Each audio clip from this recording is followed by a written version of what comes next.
why don't we start with the noise, maybe? Yeah. I think that's a great jumping off point, because it Okay. is. That's the question always asking myself is like, man, how do we move forward in such a noisy world? Sometimes, me, I just want to put it in reverse and just drive around the noise instead of trying to figure out a path through. So what are you seeing? Like, what's the best way to be thinking about this as we start to navigate all of the noise that's in the marketplace? So I'll start off with fundamentally some statistics, so it's not just based on my opinion.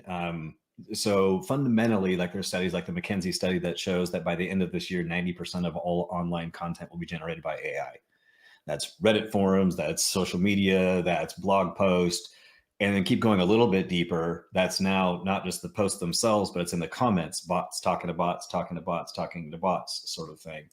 So the whole idea of the dead internet theory is possibly closer than we think, because if it's just AI talking to AI, where are all the people at, right? And the rush to automate yourself out of your job, being your social media, is not a job that you can just leverage to AI unless you're just all about volume. But if you're the type of person that's about value, that's a completely different approach. And when there's a 6 to 8,000% increase, by the way, in posts just in the last 18 months. Okay, so not just a little increase. We're talking 6 to 8,000, depending on what the platform that you're on, in volume, in noise. You just can't contribute to that in the same way that everybody else is and expect to make a dent. And how much do you want to spend on your ad spend, right?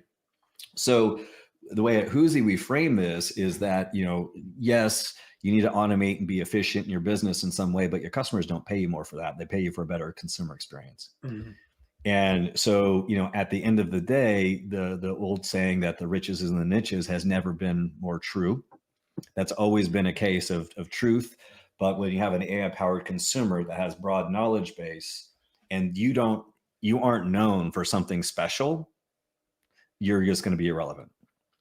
Okay.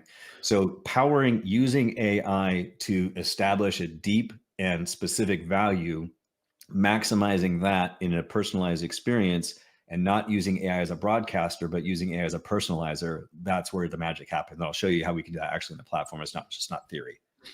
And I'll say too, when Eric started building Huzi, it really is in support of the real estate industry. I mean, there is a lot of copy culture, and we know some people are just shipping things out and focused on efficiencies and tools and money at the end of the day, and not really building relationships. But Eric's driver was,